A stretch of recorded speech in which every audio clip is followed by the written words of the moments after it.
Date to your potential, inspiring, educating, and empowering single members of the Church of Jesus Christ of Latter-day Saints. Our hosts are Peggy Matheson, betrayal trauma recovery expert, and Sharon Collier, certified life and relationship coach. Hi, everybody. So every time before we start recording, we do a test with the microphone. We have to see what the sound's like. We got to make sure that the sound is on. We've become a little bit good at technical stuff sometimes. So We've become very good We've at all become this. very good at all this. So we just wanted, before we start the episode today, we just wanted to share our recorded test run this morning. It's really short, but we wanted to start it. And it was our second take because the first one, Sharon's microphone wasn't on. So here it is. Okay, here we go. Test. Take two, testing. Test. Okay, talk a little bit more. I got the funnest feedback over the weekend. Okay. Some guy goes, I have to give you a hug. You're Sharon. I listen to every episode. Oh my gosh. And I was like, oh my gosh, thank you. Because we never know. It's always fun to hear. Right. And he goes, every night before I go to bed, I listen. He goes, kind of like I can say, I take you to bed with me every night. That's awesome. I said, that's a first. I said, nobody's ever told me that before. So we just had to share that. That was just fun. have to shout out to Mr. KH. Thank you for that. Yeah, it's so nice when we get feedback. like Also, that. he helped me pick the subject out for today because he's like the third person that's asked. Yeah. So this is a fascinating topic.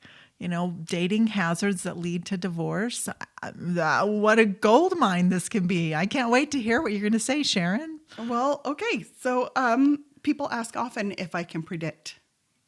And I wouldn't, because that No. would be unfair, right? But there are definite markers and signs that says a marriage probably won't make it, even back when people are dating. So I wanted to talk about some of those today. Some of them have come from sessions I've had, people who have been divorced multiple times. And some of them like John Gottman. John Gottman says he can sit with a couple and predict because if there's any contempt, he says then that's a marker for him that the marriage isn't going to make it. And contempt, of course, being the opposite of respect, because that is one of our things. But there's some observations I have made, phrases people have used that to me are red flags. I've been told several times, I just want to be in a relationship. So I just want to be in a relationship. They're like doesn't kinda matter. It doesn't matter. Doesn't matter who it is. I just want to be in a relationship. Like Valentine's Day is coming. I just want to be in a relationship. Or Christmas is coming. I just want to be in a relationship. It's usually around the holidays, but there's just people in it.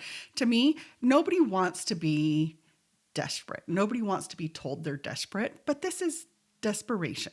I just want to be in a relationship. They're not saying, I've done all my work and I think I'm ready to be in a relationship, a healthy relationship. That would be a different than I just want to be in a relationship, because you can almost hear the desperation in that, can't you? Yeah. And you can almost hear them saying, it's just going to take away all my pain if I just get into a relationship. Yes, all my troubles will be over. And that is a false premise, people. Relationships are premise. hard. Yeah. Yes. I just really want to be married again. Not I've done all my work. I feel like I'm in a good place in my life. I'm progressing on my own. I feel like I could contribute to a marriage. Well, no, I just really want to be married again. And, statistically, men have a harder time being alone. And I feel like, men are the ones that should really hold back and really self-evaluate before. And, I was talking to the same gentleman and I said, you guys have a lady buffet. The staggering statistics, men to women. Yeah. They really do have a buffet. But you know what? Get yourselves in order. Get yourselves in order. I'm tired of being alone. Yeah. Yeah. We've heard that one. So it's interesting because I've observed sometimes that I've seen, and I think it is, well, who I've observed this with is mostly men, where they it's like they make assumptions. If they just get into a relationship, if they just get married, everything's going to work out.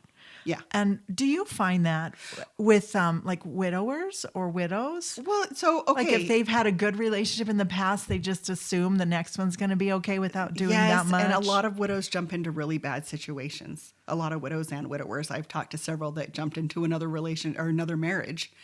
And probably a divorced person that wasn't willing to work on anything. It's like there's a reason this person was divorced. But they just thought, which is a common phrase, I just thought, in all of this, they just thought it was going to be like the first time. Because, when you're in your 20s, you're growing up together and you're figuring things out together. And, people either do or they don't. And so if you had a healthy marriage, you're just assuming, oh, yeah.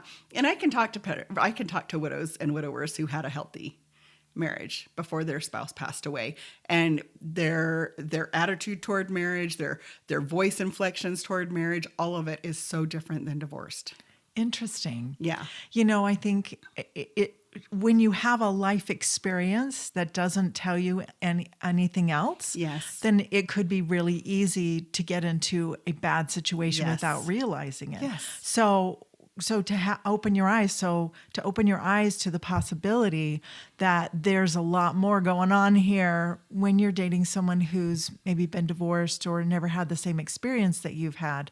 So to keep your eyes open, yes, and to be aware of that it could be very different.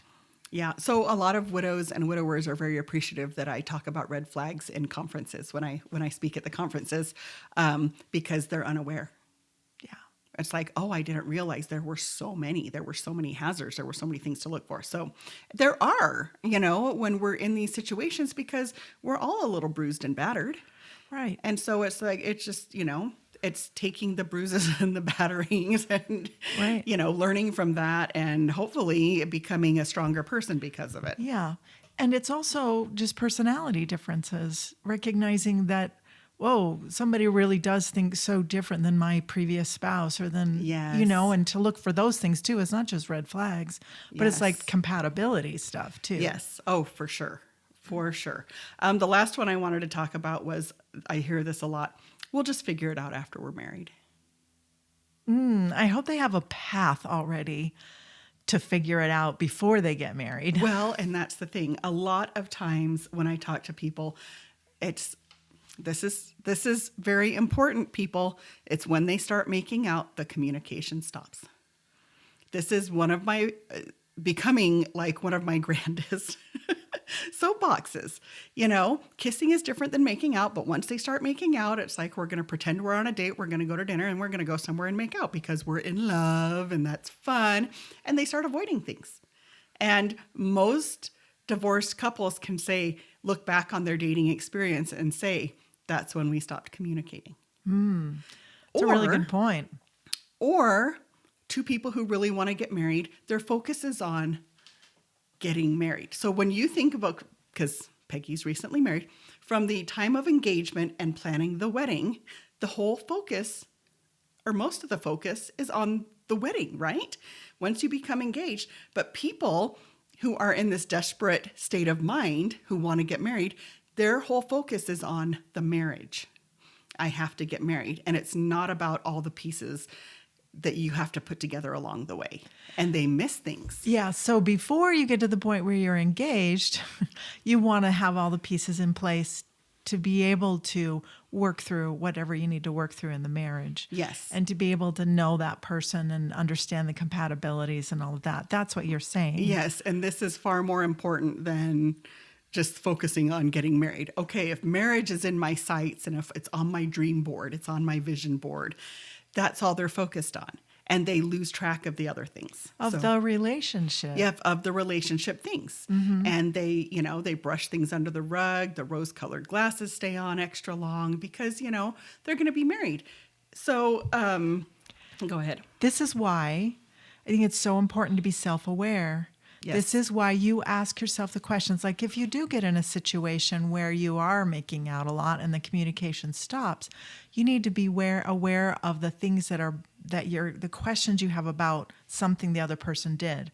or Yes. why this isn't happening. Or if something's bothering you, you need to be willing and able to bring that up. Right. So that's one of the ways that you can help to not get yourself caught in this Right. trap of not communicating, of thinking and just getting on this marriage train. Right. Or just Yes. the wedding train, I should say. We're Right, going to yes. just do this wedding. you know. Yes. So divorce is emotionally costly, and it's financially costly, and It's relationship costly. And it hurts your children, whether they're adults or not, and it helps your immediate family, your siblings.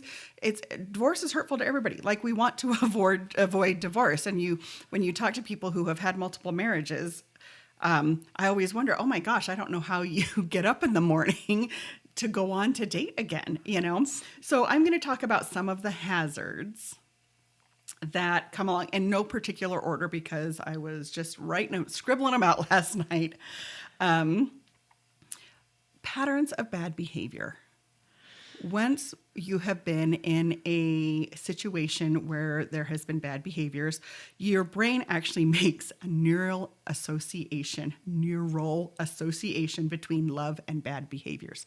People are patterns. We know this, right? Mm-hmm. And people will get in the same exact situation over and over and over again.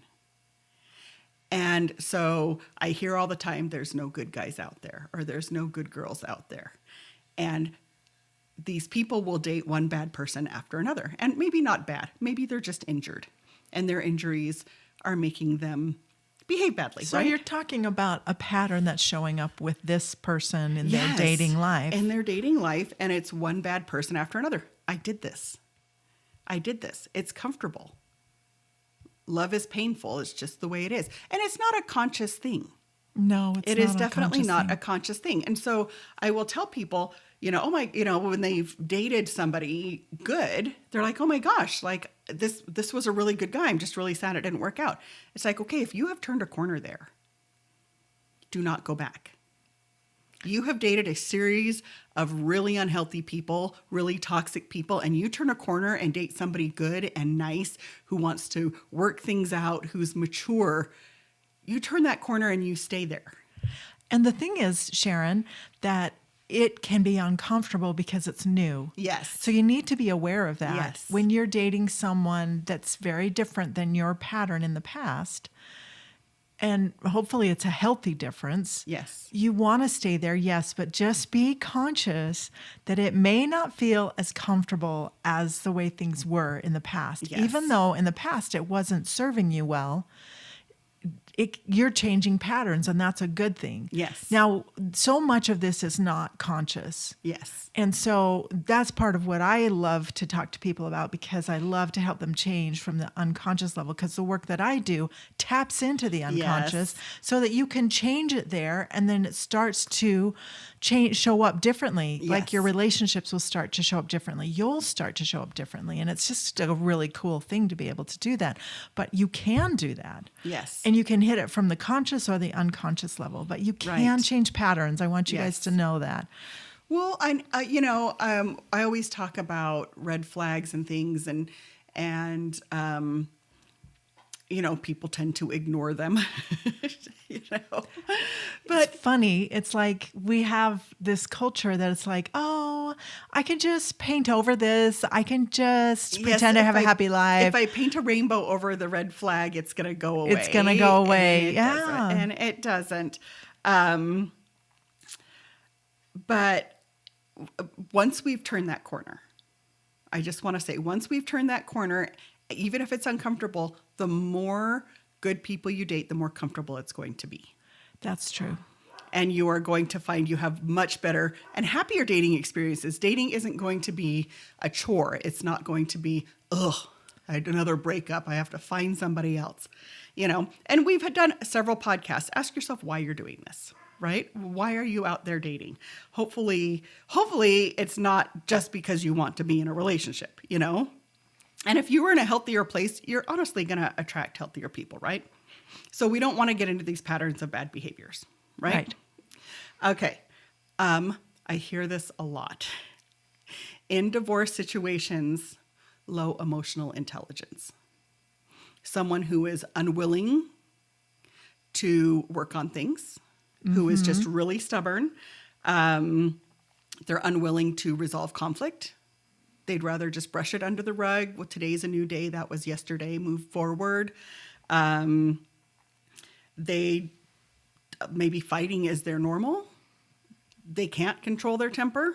You know, I've heard this. It's like, I've heard someone like this, a personality like this, that would say, "Why are you focusing on the past? Why are you?" Yes. And they're blaming it on the other person, and they're making you focus on you rather than on them. Yes. So that is a red flag. Yes. That is someone who's used to not owning their stuff, who's used to blaming it on the other person, and that is along the lines of contempt. There's not respect there. Yes. Right? Well, for sure. But low emotional intelligence, somebody who just doesn't get it as far as working things out. Maybe they've been in a couple of marriages where nothing like that happened. And it's like when you don't work through things and when you don't understand each other, you just build resentments. Yes. And so it's important to understand, and clarify. Use communication skills. Yes. That's part of emotional intelligence, is being able to communicate your Yes. feelings and figure out what you need to do with it. Yes. So I call emotional intelligence being a grown-up. Right? It's like, let's have an adult conversation, not a child conversation. You're not talking to a child. You're not picking your battles like a child. You're having a conversation with another adult. Let's be adults about it. Right. And let's come from a place of love. Thinking about you're in this together. It's not I Yes. win and you lose, or you win and I lose. That's not a good foundation for a relationship. But thinking about how can we work on this together so we both win, so the relationship wins. Well, it's us against the problem. It's Right. not us against each other. Right. And I love whoever said that. I love that. Absolutely That's true. not me. That was somebody else. But yeah, low emotional intelligence, somebody who's just immature, is really hard to deal with. And so that is another precursor. If you're having conflict while you're dating, like real conflict, and it's not being resolved, I would not marry that person until they grow up a little bit. Absolutely. Or maybe you're the one that needs growing up. So that would be another one. Okay, moving on. Fear of being alone. Yeah, that's a big one. It is a big That's a one. big one. It is a big one. Not wanting to take care of things by yourself. You got to put on your big girl panties and your big boy Yeah. panties and do things on your And own. do That's things hard. on That's your own. challenging. I know men don't want to do women things and women don't want to do men things. It's really hard, but you just need to be in a good place with being alone. And if you're not, this is a desperate situation you're putting yourself into. And who wants to be desperate? Yeah. People tell me all that, no, I'm not desperate. And then they'll use some really desperate phrases. And I'm like, you're talking to the wrong person. It's like, I can smell your desperation. Self-honesty is really important here. It- being really being able to look in the mirror and say, this is where I'm really at. I'm not fooling anybody but me if I don't look at this honestly. Really, it's the truth. And it's going to lead you down a destructive path if you're not being really honest with yourself. It's true. It is very, very true. Okay, expectations. This is a big one. Heidi actually was substituting for Peggy. We did communicating and dating, and what questions to ask at the right time. This was in a past episode. Yes. So this is episode 89. Go listen. Expectations. Set the expectations for the marriage together. Okay. The biggest phrase I hear when people talk about their divorces is, I just thought. Right. I just assumed this was the way it was going to be. I just thought. And then it's not just about the marriage. It's about things during the marriage. I just thought once I got in shape, she would want to get in shape. I just thought once we had a baby, he'd want to get a better job. I just thought that when I started making more money, he'd make more money, and there's all these I just thoughts that are never, ever communicated. These expectations, which is unfair. Maybe that's the way it should have been. Maybe social norms say that's the way it should be, but it was never expressed. It was never expected. It was, people get into patterns. It's just the way we're as human beings. And so social norms or not, you can't expect your partner to read your mind, and you can't expect things of them that you haven't expected of them in the past. People tend to, in their dating relationships, set themselves up for the entire relationship. Maybe the man pays for everything in the dating situation, which I hear from a lot of men really bugs. Ladies, learn to practice the reach. Did you watch Seinfeld? She didn't even do the reach. The reach, which the reach, was like reach for your purse. Oh, let me get this one. Yeah. Okay. You know, in a relationship, maybe not in early dating stages, in a relationship, it would be appropriate for the lady to pitch in financially. Hey, you got the movie, let me get the popcorn kind of thing. Yeah.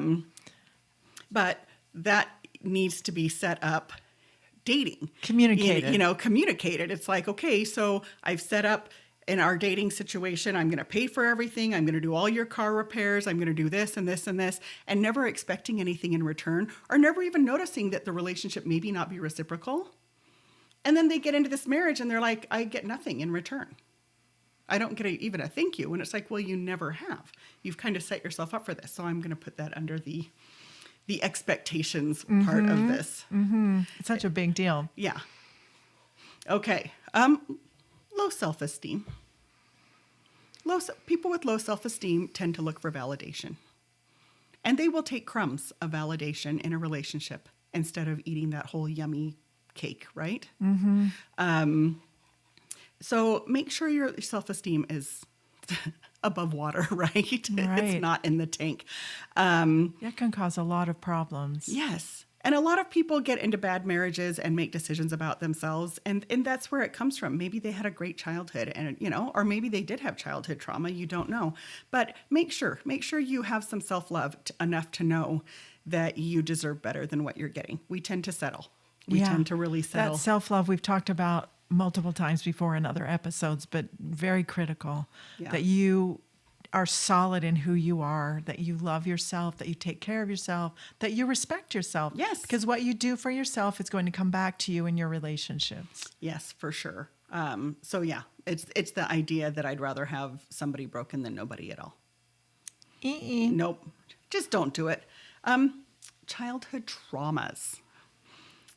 Lack of validation from parents, things that come from your childhood. I sound like I'm on like Password.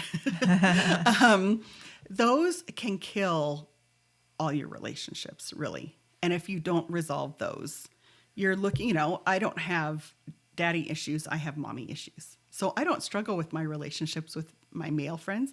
I struggle with relationships with my female friends, and that is my responsibility to take care of that. And you can take care of it. There's multiple ways to take care of it. Yes. That doesn't mean it's going to be perfect when you get married or when you get into a relationship, because those things will come up. Yes. They will, because it's in relationships that those wounds came to you. It's in relationships that those wounds will come up again. Kind of come up again and be healed, whatever is left to be healed. But there's a lot you can do before you get into a relationship. And that will just strengthen your ability to be in a healthy, good relationship.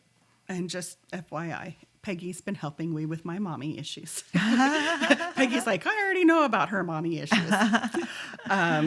It's a good place to start, right? Yes. Okay, moving too fast. I'm going to call it infatuation. You know how I feel about the infatuation period. Most relationships that start out really fast burn out really fast. This goes back to I just really want to be in a relationship, or I just really want to get married. Well, it can be too. It may not show up that way for you, but it can be, oh my gosh, we just really clicked, and this feels so good. This feels like the right. Mm-hmm. Well, put on the brakes a little bit so you can step out of those hormones and chemicals that Sharon talks about so much, so that you can really take a good look at what this really is for you. Yes. Just rushing things. We have to get to this point. We have to get to this point. We have to get to this point. Let's meet each other's families. Let's meet each other's kids. Moving just really fast like that, you miss a lot. Mm-hmm. And especially like two people who have really good physical chemistry, that might be all they have. But they're basing the whole relationship on this. I just felt this magical connection with him or her. And the other thing is too, they might have say things, and you might oh, that, oh, I have a strong testimony, or, Yes. oh, I'm really great with my kids. Well, it's your job during the dating relationship to see that proven. Yes, You need to see test the that proof out. of that. You need to Yes. test that out. Don't just automatically assume because they say it Yes. that it's true. But it's like moving fast. You're checking boxes fast. Oh, testimony, great. She says she has a great testimony. Oh, he says he has a temple recommend. Right, Right. He says he loves to talk things out. Okay, check. Yeah, He no. says he likes all the same music I like. Check. So You need to see the proof. The proof Yes. is in the pudding. Yes, and take your time. Yeah, You take know. your time to find this out for yourself. We are big advocates on time. You already know this. Yes. All right. So now we have some ideas, right? We have some ideas of maybe why we're making these mistakes.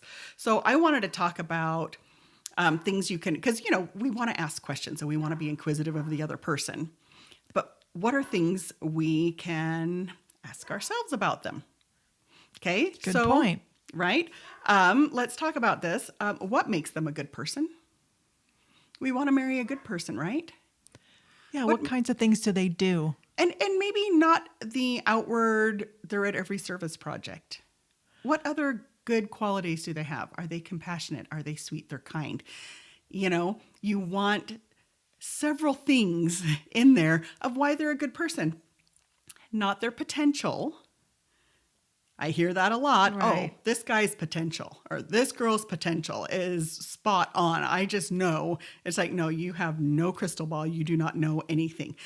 Who they are, not their potential, is what we're looking for. You want to look at the person that's made the choices that brought, Yes. what kind of choices have they made to bring them where they are? Right. Then you can see the pattern, how they're going to make choices in the future. So it's about agency. It's not just about potential. Yes. And once again, we're looking for proof, right? Right. Why are they a good person? Not why are they say they're a good person, but what have you actually observed? This is really important. Can you tell? We've just talked about it for a few That's minutes. right. We're not brushing over this.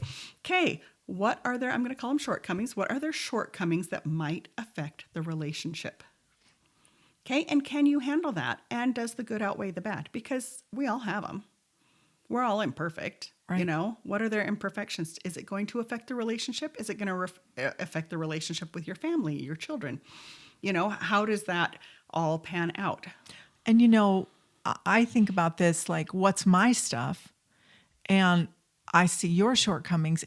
With my shortcomings and my stuff, Yes. is this going to work for me? Are we going to be Yes. able to work through this? Yes. So have a lens on yourself as well as on the other person. Yes, for sure. What do we really have in common? Okay. Not what you think you have in common, not what you're forcing.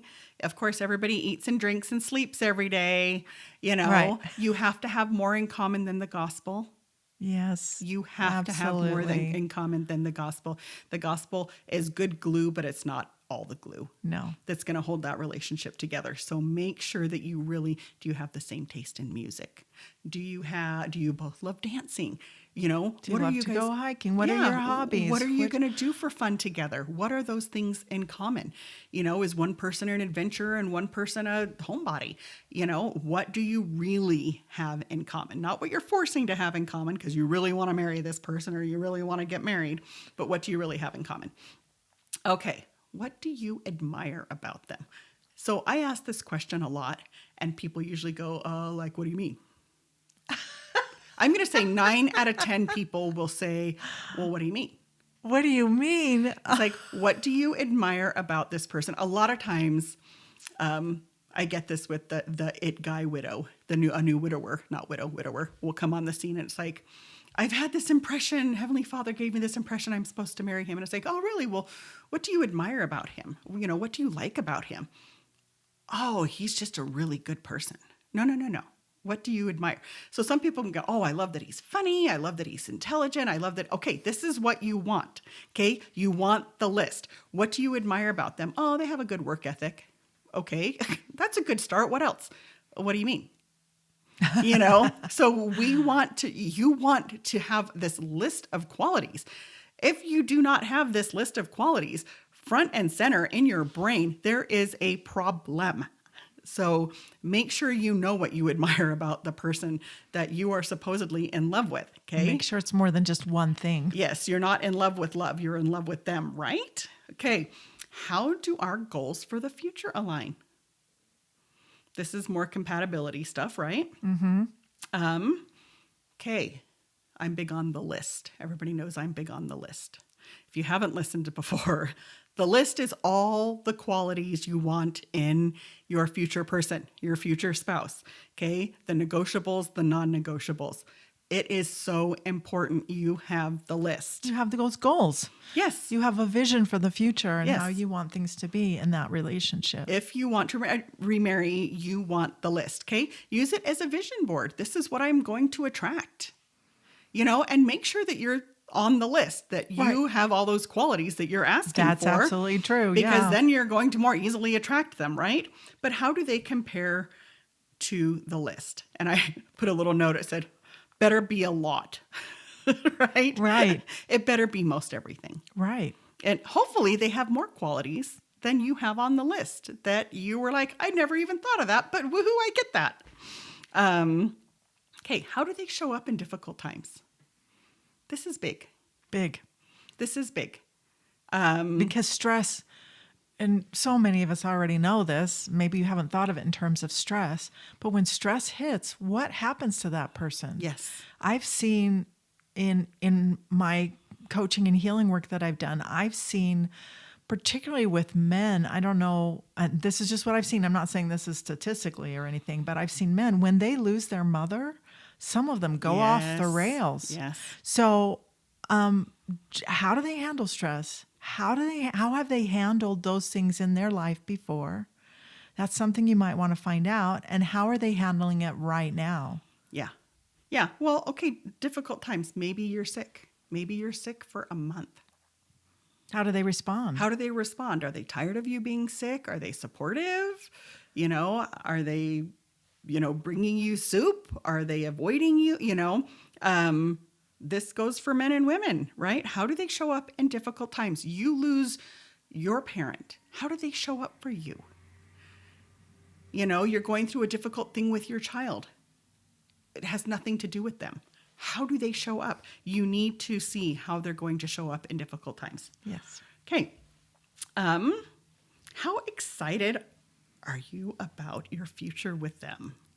Does it make you giddy? Are you delighted? Okay. If it's iffy, if it's confusing, if it's not A downer. If yes, it's a downer. if you're like, oh yeah, well, I get to do with that. We need to be excited about the future with them because of all the good things. Right. And the little more difficult things you're going to work through. I talk to people all the time, and I ask them like why you married that person. And another phrase is like, well, we just got to the point where we were both too far in. It's kind of like you paid for the inspection on the house, and now you're like, okay, well, I guess I better buy the house because I don't want to Yes. pay for another inspection. Honestly, yes. But if the house has a lot of problems, you better eat the money and go get a different house. And honestly, breaking off an engagement when you've already paid for a wedding, even things like that, when things show up that are going to make your life difficult, that are going to, not be healthy, they're going to be just completely toxic. That is, it's worth the money. Right. It's like it's costly now, but a divorce is costly, and like In we so just said, many more ways than and breaking the off a emotional wedding. and everything. It's so much more. Yeah. Okay, and the last one, communication. Okay, hopefully at the point that you're communicating about, all the hard conversations, all the expectations you guys are setting for the marriage and all that stuff. Hopefully you're good enough friends that this is a good conversation, right? That communication is good. I know a lot of people also, though, that have really good communication skills and they suck at a lot of other things, It's like we can communicate really well. We can talk about things, but, we're just not good at, spending quality time together or, Yeah. you're Or maybe speaking they each don't other's love language or other things. So it's just kind of funny.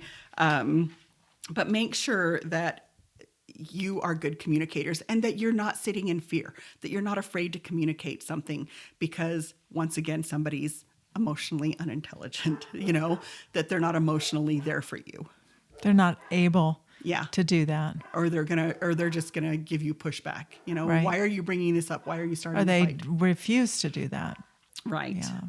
I love this quote by Russell M. Nelson, and it applies to women too, but it says your first priority in honoring the priesthood is honoring your eternal companion. I love that. So this is a relationship without contempt, Yeah. right? I love what you've said.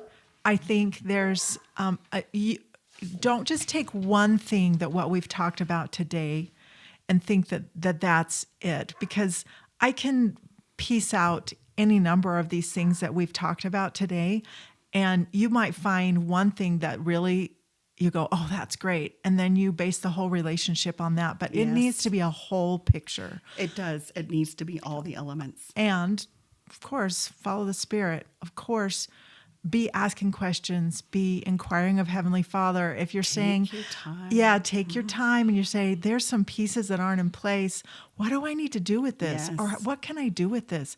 Or this is bothering me, but I feel kind of peaceful, but then there's this.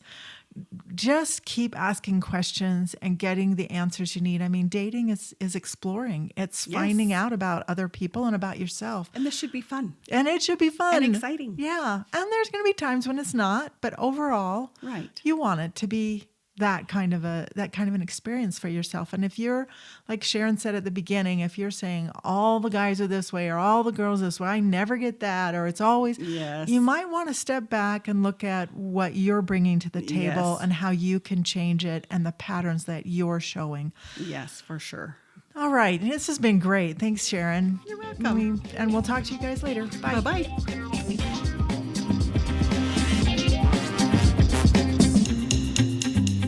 Thank you for listening. We hope what we've shared today inspires you on your dating journey. For further help, contact Sharon at lovingagaincoach.com or Peggy at peggymatheson.com. Happy dating.